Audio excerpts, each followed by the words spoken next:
Good evening, Antonio. The recently elected Republican candidate for governor, Greg Abbott, decided to kickstart his November election campaign in the Rio Grande Valley with hopes to win over the support of this community.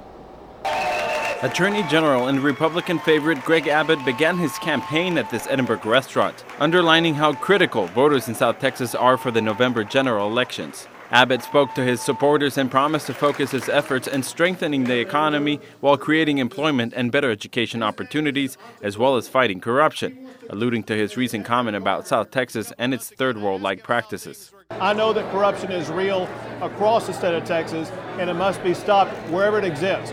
I've talked to citizens who live in the Rio Grande Valley who strongly urge me to do all I can to make sure that I root out corruption wherever it may occur.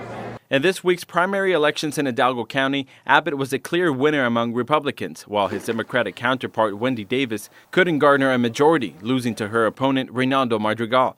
Abbott says this is an opportunity for his party to win over voters. It shows that there is an opening for a Republican to have great strength here in the Rio Grande Valley. It shows the independence of thought of the voters in the Rio Grande Valley, and that they would be open to someone like me who embraces them, embraces the culture, who repeatedly comes to their community to connect with them. In Hidalgo County, votes in favor of Abbott lagged behind compared to Davis. Her supporters hope to carry those votes on to the upcoming elections. She received at least 5 times the support from South Texas that Greg Abbott did. As we move forward and we go into November, she's going to keep speaking with voters from South Texas, and they will see that there's a huge contrast between Wendy Davis, who's fighting for the future of Texas, and Greg Abbott, who's fighting to defend the status quo.